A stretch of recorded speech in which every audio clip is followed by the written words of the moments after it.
Okay, budgeting is one of the most important skills that you can ever master. It is key. And it is so simple to do. There are some guys who know how to budget, and if you guys know how to budget, you're not really going to need this video. This is for newbies who've never budgeted anything before in their lives, all right? Now, why do you need to budget? Or what's the point of it? Well, very simple. In terms as far as personal finance is concerned. You see, a lot of guys, when they're young, they don't know how to plan their finances, their money. And so what happens is that money problems come at them almost like in a video game, almost at random it seems. And they're constantly just trying to pay off different expenses. And they wind up, of course, broke, okay? Because what happens is that they're approaching finance like a game of whack-a-mole. Expenses pop up, you whack it, you know? Expenses pop up here, pop up there, you whack it, you whack it, you whack it. But they're not planning, they're just reacting. And when you react, well, now, budgeting is key because in the immortal words of Tony Montana in Scarface, you know, first you get the money, then you get the power, and then you get the women, okay? Yeah. To get the money, you need a budget, a financial plan of what you're doing. Now, a lot of times, guys get all like nervous about a budget because they see like some corporate budget of 500 pages, you know, with page after page of deductions and depreciation schedules and what have you. And they're like, holy shit, what the hell is this? I mean, a budget is fundamentally very simple. A budget is simply nothing more and nothing less than the register and projection of future incomes against future expenses. That's it. You know, the money you're going to get in the future and the expenses you're going to have in the future. Nothing more complicated. Now, why is budgeting so useful as a mental exercise? And that's very simple. When you have everything on a spreadsheet, okay, every little cell on a spreadsheet, you can look at that expense or that income item and you can start playing with it. You can dissect it as if it were an insect. Okay? And you'll learn that by putting your expenses each in their own little cell, you could start figuring out, well, if this is an expense, how do I minimize this expense? And if it's an income, you say, how do I expand this, make it bigger? Make that number, instead of being 1, make it 2, or better yet 3. How do I do that? And so that's what it helps. It helps mental clarity. It helps you focus. You're not like randomly thrashing around like some, you know, incredible drum player smacking every expense. No. You're looking at it spread out in front of you like a scientist dissecting an insect. You know, when you dissect an insect, you know, the insect doesn't fucking move. It's dead. It's right there, spread out in front of you. Okay? And so you can take all the time you need to figure out the different things about it. See, same with a budget. We're going to get started right now. All right.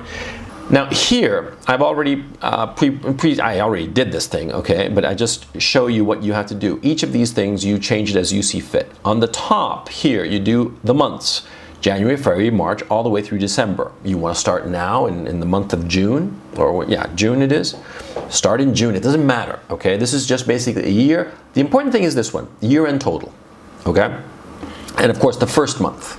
Because all the rest that's going to get filled up here, they're just a repetition of this first column, okay?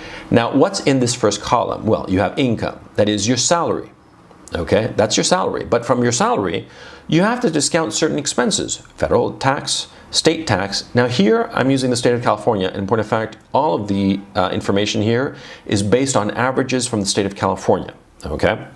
Now, here we have FICA. FICA is the tax on Social Security. Now, Social Security is supposed to have a trust fund, but there is no such trust fund. What it is basically is the people who are paying in now, their money goes to pay the retirees who are currently drawing funds. So what does that mean? Because of our population, and it has already peaked and it's slowly sliding down, that means that when you retire, there aren't going to be enough workers to pay for your Social Security benefits. Therefore, you have to start planning now, budgeting now, how you're going to pay for your own retirement. Because the government is not going to help you. These 401k schemes, they're not going to help you. In point of fact, the people who invented the 401k schemes have figured out that they actually don't work. Okay, the only thing at the end of the day that really works is savings. Okay? Now, FICA tax, here we're going to wind up with your net income. Now your expenses. Savings, 25% of your salary. As I said in a different video, during your 20s, you want to be saving 25% of your salary, and you can save that money. And I'm going to show you right here and now how you can save it, okay, regardless of your income and regardless of your expenses. So long as you have a fairly decent income, okay, that's above minimum wage, you can save 25% of your salary. We'll get to it in a second. Student debt, I'm going to assume that you have that on your back. Then you have rent, water, electric, cable, internet, heating, food, right? Those are your just, you know, the things that you need. Then you have car payments, car insurance, gasoline, and here in this little cluster is basically entertainment. You have gym, entertainment, movies, discos, whatever, drinks, clothes, and here we're going to wind up with total expenses. Okay, now this monthly total, actually I should call it monthly net. Okay, well, we're going to get to that in just a second, and here we are. Oops. And here we are. This is your salary. $3,000 a month. Because we're going to posit that you're earning $36,000 a year at some fairly decent job, some office job of some sort, something that you're qualified and that you do fairly well. $36,000 as a starting salary in the state of California, say in Los Angeles, that's perfectly respectable and it's perfectly achievable. But from that, you got your federal tax, state tax, and FICA. So you're not earning $3,000, you're earning $24,000, $23,000. That is your net income for the year. Okay? And you spread it out, I mean per month rather, and you spread it out over the year, and yeah, sure, they said we'll pay you $36,000, but the net, it's going to be $29,076. That is your net salary. Whenever you talk about salary, whenever you think about salary, always talk and think in net terms, okay? Because it's all good and fine to be talking about earning $36,000 a year, but you're not really earning $36,000 a year now, are you? You're earning just over $29,000. $7,000, bye-bye to the tax man, okay? So be honest with yourself. Don't aggrandize yourself in saying I'm earning 36. Be honest and say I'm earning 29 because that's what you're earning. Now your expenses, let's get to that. Your expenses, here I put like an initial approach. You're paying $350 in student debt. Okay, you're paying $700 in rent. Water, electric, cable, internet, heating. I put these fairly, not arbitrary figures because they're sort of accurate. In some places in California, you're never going to have a heating bill because, you know, the climate doesn't require heating, but you are going to have a higher electric bill because of AC. You know, the total of these expenses is roughly 20% of your rent, and that's fairly reasonable, okay? Now, your rent is $700, and you're paying an additional $145 in different expenses. Now, food. How did I get to this figure of $450? Now, this is food that you buy at the grocery store and that you cook for yourself. Not pre-processed food, not prepackaged food, not restaurants. Certainly not restaurants. This is raw food that you cook yourself. $450 is reasonable for one person. That's basically $100 a week. The month has 4.5 weeks, so $450 a month in food. You can get by with that easily, okay? Car payments. The average in the state of California for a car payment is $479. The average car insurance in the state of California is $164. Price of gasoline. I put $150, and I'll explain how. In California, a gallon of gasoline costs $2.50 roughly.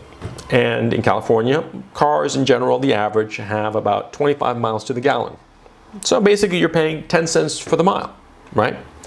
10 cents for the mile. Now suppose, for the sake of argument, that your job is 25 miles away. In LA, that's, you know, it happens all the time. So it's 25 miles away. That means that you're driving 25 miles to work, 25 back. That's 50 miles. 50 miles per day, per work day. You have 20 work days in the month, so that's 1,000 miles. 1,000 miles times 10 cents, that's $100. That's what you're paying in gasoline just to get to work. Now kick in another $50 per month, 500 miles. You know, because you go here, you go there, you go grocery shopping, you go to visit your friends, it doesn't matter why. Just kick it in, you know, and so there you have it. $150 in gasoline. Now, gym, entertainment, clothes, we're going to leave that at 0 because of this. Total expenses. Your total expenses, spending 0 on gym, 0 on entertainment, 0 on clothes, and forget about furniture or anything like that, is $2,423 per month. You have a net deficit of $15 per month. And this is bare existence, okay? Now, if you were living like the whack-a-mole financial life, you wouldn't even realize this. And what you would do for the times that you're short on money, you'd zip it on your credit card. Now, I'm gonna rant now, okay? Credit cards are the most convenient product you can ever have, and yet at the same time, they are the most dangerous and evil thing that you can ever have, insofar as financial products are concerned. See, what happens if you crash your car and it's your fault, and your insurance won't pay for it? If you have a credit card with a high enough limit, you can use the credit card to fix your car, and so you won't miss a day of work. You'll be able to get to work, and therefore it won't affect your income, and slowly you'll pay off this credit card debt. What happens if you have some, medical problem of some sort? What happens if whatever problem you have that's, unexpected? A credit card is the best tool in the world, financially speaking, of course.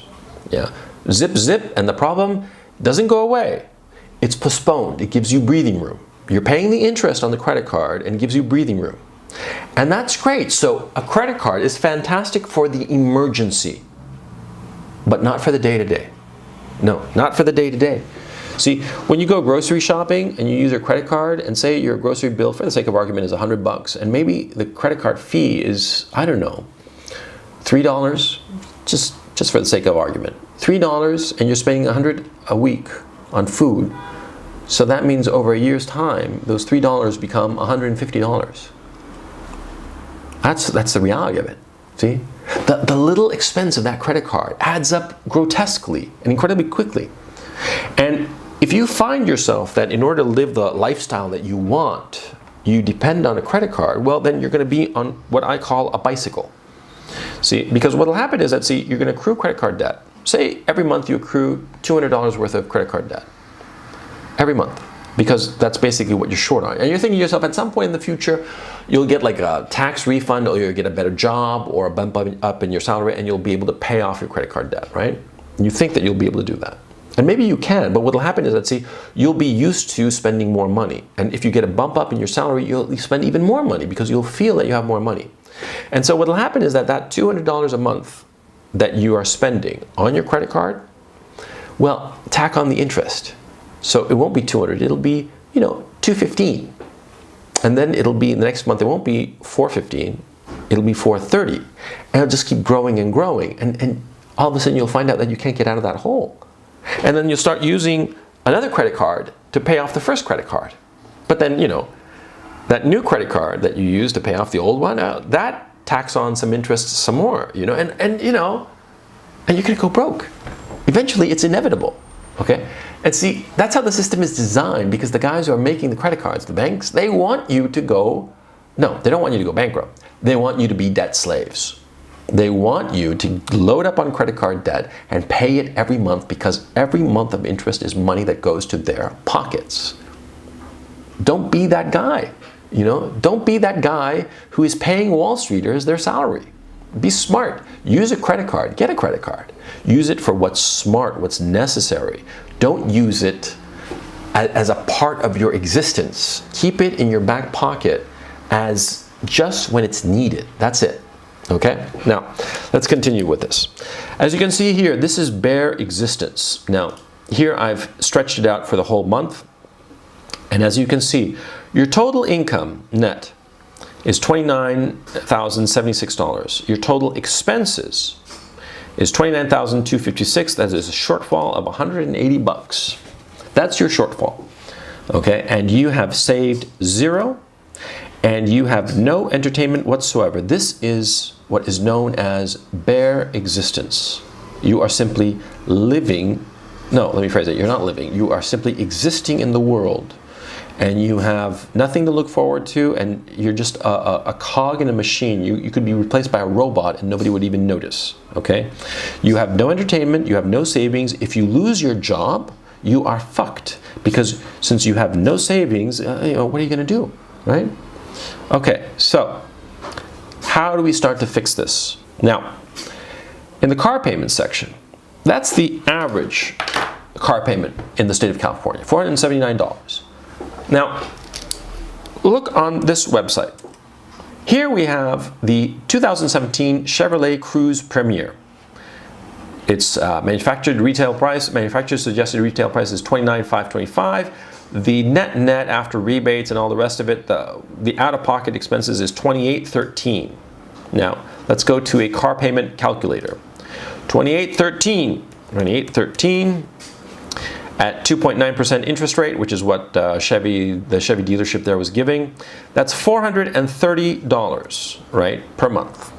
Now that's below the state average of $479, which I didn't put in the thing. But here's the thing: that's for a 2017 car.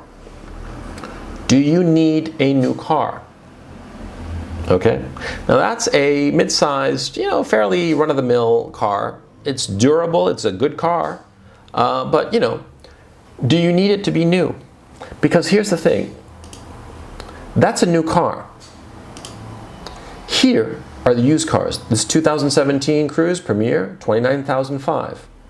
This 2015 Cruze Premier, or LT, sorry, is $16,816. Nearly half the price. It's a 2-year-old car, but that's the thing about cars. They depreciate 30% once you drive it off the lot. Okay, that's 30% of its value out the window. Why do you want to pay that? Especially because this car, this used car, this 2-year-old car, right? This 2-year-old car has a guarantee from the dealership. Now, you're going to be paying it over a 6-year period, 72 months, right? Because that's what I was using for the calculations. But this car is easily going to last you 6 years. Yeah, it's easily going to last you 6 years. And for probably 3 to 5 of those years, it's going to have a full guarantee, bumper-to-bumper guarantee from the dealership. So it's a smart buy. So instead of paying nearly $30,000, you're going to be paying $16,816, right? Automatically, your payment goes down to $257.29. Let's plug that in, shall we? $260. All of a sudden, you're $200 in the black. Look at that, see? So you're driving a 2-year-old car. Who gives a shit? Yeah? Is it a good car? Does it break down? No, it doesn't. It has a guarantee. Who gives a shit if it's 2 years old? Nobody. Yeah? I mean, nobody cares, okay? You care. But you have to think to yourself, you have to be rational. Because on the one hand, you want to have a new car because of your ego, you got a good job, why not? But you have to think rationally, see? You can't be controlled by emotions. Women, children, they can be controlled by their emotions. They are controlled by their emotions and their whims. Men aren't. Men control their whims, control their emotions. My own ego, of course, I want to be driving a new car, brand new car, smelling as clean and lovely as a virgin, yes. But I don't need a new car when it's half the price. Okay, so think, right? So all of a sudden, you're saving $200. Where do those $200 go? Your savings. And you're saying, Coach, why don't we, put some of that money into a gym or entertainment or clothes? Fuck that noise. Fuck that noise. And I'll explain why. You see, we started here with a survival budget. You are simply existing, right? On a $36,000 a year salary, but you're not saving any money, right? Now, what happens when you lose that job? Okay? You lose that job, you're fucked. Just by the sake of saving $200, all of a sudden, if you look here at the end of the year, you have $2,400 saved. So in a year's time, you're going to be able to pay for a whole entire month. You basically saved yourself 1 month of expenses, okay? And that's the beauty of savings. You build a buffer in case of any emergency, in case of any catastrophe. I talked before about how a credit card is very useful in case of an emergency. It is useful, but you are paying interest. But if you have actual savings, cash savings in the bank, it's a real buffer. It is worth more than a gym or movies or restaurants or nice clothes, okay? Let's continue, because we're gonna fix the situation with the gym, don't worry. Now, the car payments, we've lowered them, fine. Now, can we lower the car insurance? Actually, we can, because 164 is the average. I looked around, and in California, you can get, for that type of car, you can get a car insurance for 130 bucks. For 130 bucks. And that's like, a few dollars worth of savings, $30 worth of savings. And you say to yourself, well, it's only $30. Well, it's only $30. If you walk down the street and you saw 3 10s lying on the ground, would you, deign to stoop to pick it up? Oh my God, there was $30 on the floor, and they were all dirty and muddy, and ooh, I don't want to get my hands dirty. So I just walked on by and left those 30 bucks behind. You know what I would say to you if you said that to me? I'd say you're a fucking idiot. Obviously, I'd say you're a fucking idiot, especially if you think about it, because after a year, 30 bucks a month is $360 in a year. So of course you're going to try to save on car insurance, okay? Of course you're going to try to save in everything that you can. Now, in the gasoline issue, this was a hypothetical, and so we'll leave it at that. Let's just say for the sake of argument that you can't lower it, okay? But you could lower your car insurance, okay? And so you did. You looked around. And how long did it take me, by the way, to go from the average of $164 to $130? How long did it take me? It took me about 10 minutes of surfing the web. And I got to the page where I was all set. All I had to do was put in the license plate number and my own driver's license, and I could, get a quote and get it all going. And I'd be paying 130 bucks as opposed to, actually it was 129 and change as opposed to 164. So you see, it's just a few minutes and you're saving yourself $360 a year, So you see, think of it as cost benefit. I mean, think of it in terms of hourly wages. What job on earth pays you $360 per year for 10 minutes worth of work? I don't know of any. Do you? Okay.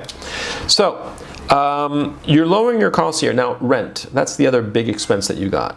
Okay. Rent, you're paying $700. Now, rent is paying $700, and you say, well, yeah, because it's my own place. It's in this nice area. Good restaurants, nice shops. And to that, I say to you, well, what good is having nice restaurants and nice shops around where you live when you can't go to those fucking places except if you use your credit card to go into debt that will bankrupt you? What good is living in this nice neighborhood, if you can't enjoy it? You see what I mean? Wouldn't it be better to live in a not so nice neighborhood where you actually could go to the restaurants around there? Huh? You see my point, see? Your ego is making you do things that are not rational. Do the rational thing. Live in a cheaper area.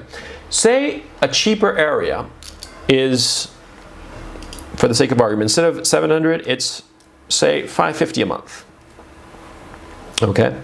All of a sudden, you've saved $150 per month. $150 per month over 12 months, how much is that? It's $1,800 a year. $1,800 per year. That is practically a whole month's of expenses saved. So you start to see, your ego is forcing you to pay $700 when you can live in a lower middle class area, perhaps not a nice area, and not an area where you're going to get knifed if you're walking down the street at 12 at night, but not a nice place, not a place that you're like cool. But so what? See, your job is not to be cool. Your job, your mission in life is to make it, to move forward, okay? And the time that you're spending in your 20s is not a time to be cool. Fucking loser high school punks want to be cool. When you are a 22, 23, 25-year-old kid, fresh out of college, you want to be building a life so that you can enjoy it when you are 35, 45, 55. Okay? Blowing money when you're young just to look cool. Who's going to know? Who's going to care? Oh yeah, John Smith, he's not very cool, but he's got like a lot of money in the bank, the fucking bastard. At best, that's what people are going to say. See? So don't worry about looking cool or living in the cool area. Worry about what's important, which is saving money and having a buffer. Okay? Let's continue. So you're living at $550 in rent. But here's the thing. What if, say you're 25, and maybe you don't have a girlfriend, do have a girlfriend, it doesn't matter. But say for the sake of argument that, you find out that some guys are renting a house, and they're okay guys, co-workers or guys from the gym or whatever. We'll get to the gym in a second because we're going to add that on in just a bit. But these people, and they're thinking, there's this big house and we're thinking of like moving in together and save on expenses. You do it. You grab that opportunity because, they want to rent a house, 3-4 guys, instead of paying $550, you're paying all of a sudden, say, $400. And it's furnished, so you don't have to worry about that. You see my point, and you're saving money. All of a sudden, you went from $700 down to $400, and you're going to be living with some other guys. But frankly, ask yourself this: how much time do you spend at home? I mean, you're going to work every day, right? And you're doing different things. Is it necessary? That's the point. If it's not necessary, then don't do it. All of a sudden, you're saving money, and look here, the accident is $338. Where do you put that money? Fucking A, that's where you put it. Savings. But before we get there, you can't live like a monk. You can't live like a monk. You have to give yourself a little bit of, a reward, a little bit of a carrot, right? So let's go down to the gym. You want to go to a decent gym, first of all, you don't need a gym, okay? You want to lift weights and you want to go running, right? That's what's good for you. How much is a set of used barbells on Craigslist? $50. How much are a pair of good running shoes? $50. For $100, you're set. And $100 and that's it. You don't have to pay monthly fees. That's it. $100. You got your barbells, you got your weights, you got your running shoes. What more do you need out of life? Insofar as, physical conditioning is concerned, okay? Sure, it's great to use the latest machines and this and that and the ones that, check how many calories you burn and all that crap, right? But it's all crap. It's all, bells and whistles that you don't really need, okay? So before you go and sign up for a gym, figure out if, you much prefer to just, buy used equipment, buy a good pair of running shoes and leave it at that, okay? You don't need a gym, okay? Now, of course, say that a gym, the nice gym in your neighborhood, has all the latest equipment and you meet nice people and it has a pool. Well, okay, let's say it's $50. $50, that's perfectly respectable, okay? You still have 288 accident, okay? Where do you put this 288 accident? Here, savings. You go from saving $200 a month to saving $450, okay? And that $450 a month, it's still not a quarter of your net income. A quarter of your net income would be $606, right? You're still $156 away from that net income. You still you're still not at your target of saving a quarter of your salary, but with $450 that you're saving per month, you're going to be at $5,400 per year. $5,400 per year is 2.5 months. If you lose your job, you'll be able to survive for 2.5 months, almost 3 months. That peace of mind, the only thing that can buy that peace of mind is savings, and you want that. And here's the other thing, of course. If you never lose your job, if everything goes smooth and you go from job to job or you climb the ladder in your own firm or whatever, that saving will keep on growing, right? And so in 2-3 years, you're going to have enough for a down payment on a house. See? Because that's your goal. Your goal as a young man is to get together the cash for a down payment on a rental property. Not a house where you live. No. You buy a place and you rent it. And you live like a fucking monk. Living in a house that you share with a couple of other guys. Maybe you think that they're assholes. It doesn't matter. Okay? Your goal is to get together a portfolio of rental properties. That's what your goal is. That your mind is set on that goal. You save enough money, in 2-3 years you have enough for a down payment, a substantial down payment, a down payment that is enough that any bank will say, yes sir, here's the check. And you'll be fine. You'll get a good rate because it'll be a substantial down payment, good rate, and everything will be lovely. You see my point? See, so there is a reason to saving money. It helps you, okay? So that's what your mind should be thinking all the time. Saving money. Oops, I'm gonna fix this real quick. Okay, there I changed it to blue so that it's more obvious. Okay, savings, $5,400. Okay, you're not quite where you want to be, but you're getting there. Okay, let's move on. Now, we seem to have like a fairly Spartan lifestyle. We're living in a fairly cheap place. We're driving a 2-year-old car. We're going to the gym, but other than that, we really don't have any kind of luxury. But we are saving $450 a month, which is substantial. And by the way, you don't play the stock market with it, you don't play the bond market, you don't know what you're doing with those two, and that's the quickest way to get fleeced. It's like playing the casino. You go to the casino and you're going to lose your money. What's the point of that? Okay? Don't invest in anything because you don't know what the fuck you're doing. Okay? Just stick it in a savings account. It doesn't pay any interest. Who gives a shit? Okay? It's safe. Just stick it in the bank and forget it. Okay? Okay.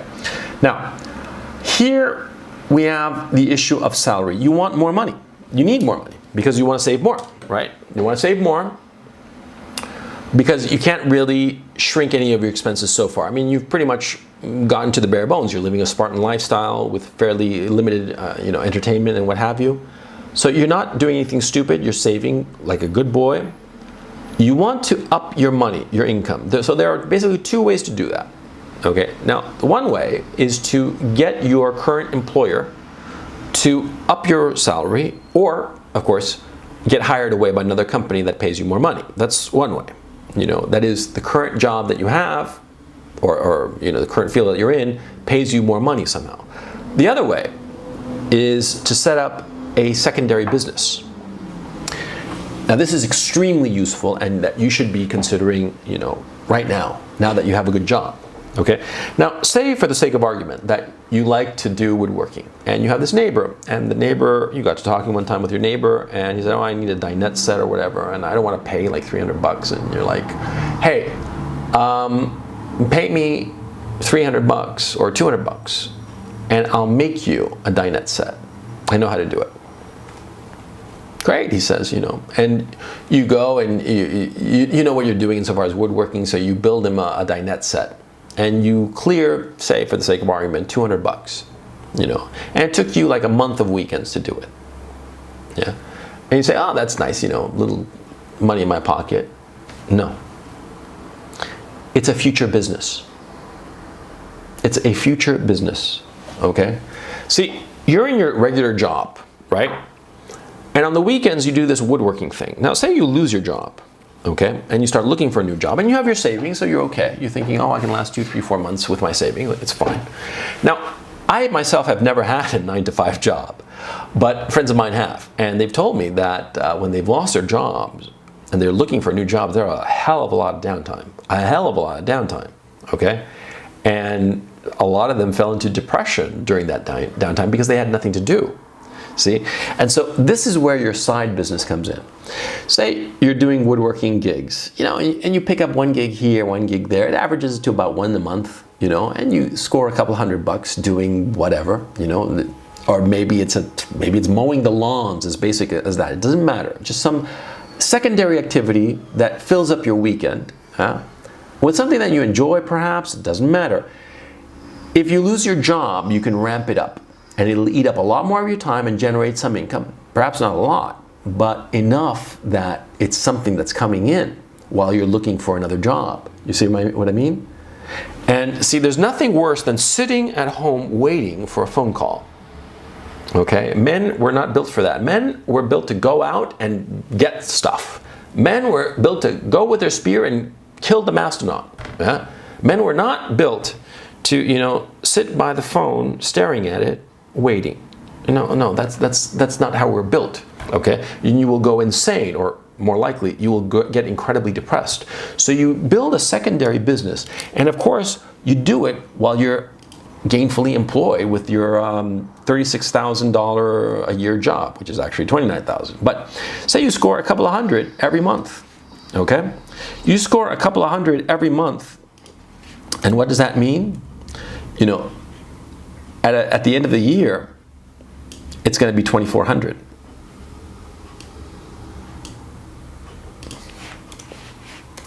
You see? 2,400, and where does this 2,400 go? Oh, you read my mind, my son. It goes right there. It goes right there, and there you have it. There you have cleared, you have achieved a quarter of your net income. And you say to me, well, what about the 200? 200 plus 24, 23, that's 26, 23, so shouldn't this be 656? Well, yeah, it should. Fine. We'll put 656, 656. And that really is 25% of your net income. And you have $32 at the end of every month for entertainment and clothes, which is the one category that we've missed here. But you can keep on fooling around with this, but here's my point. See, you set up a budget and you can see the reality of your situation. That's the whole point of it, okay?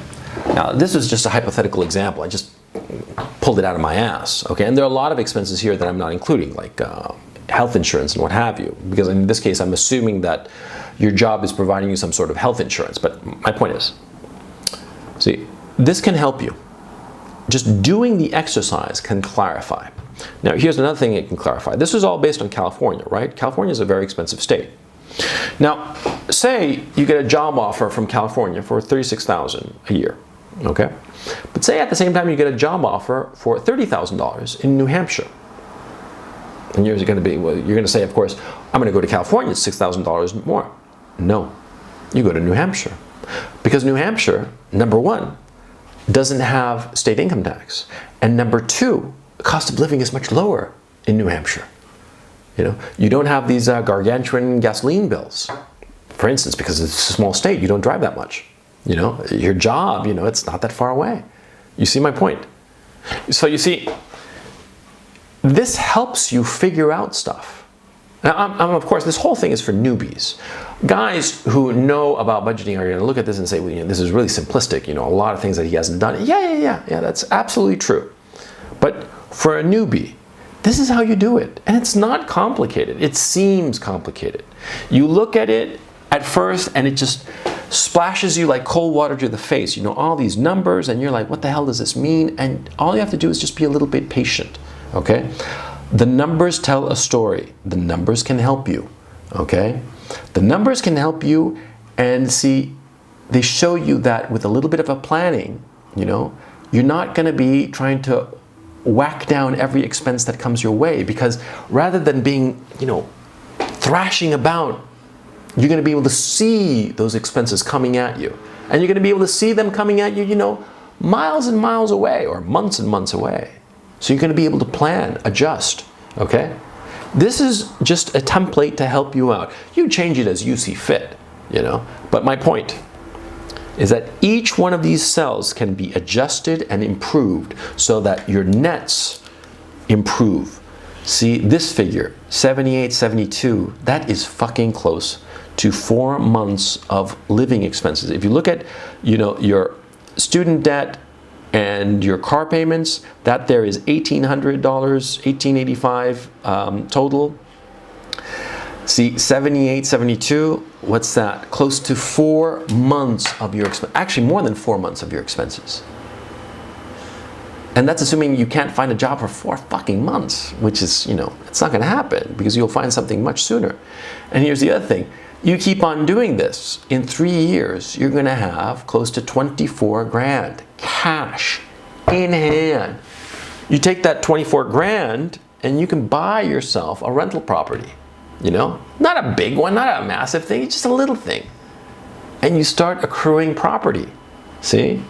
And so by the time you're an old fart like me, by the time you're 65, you're not worried about retirement. You know what you're gonna do, you're set, okay? So my man, this is what you have to do now. You have to start planning now and using this tool. It's just a tool, but it's a tool that helps organize your mind. It organizes your mind and helps you organize your money because, like I said at the beginning of this thing, you're just like Tony Montana. First, you get the money. First, then you get the power, and then you get the women.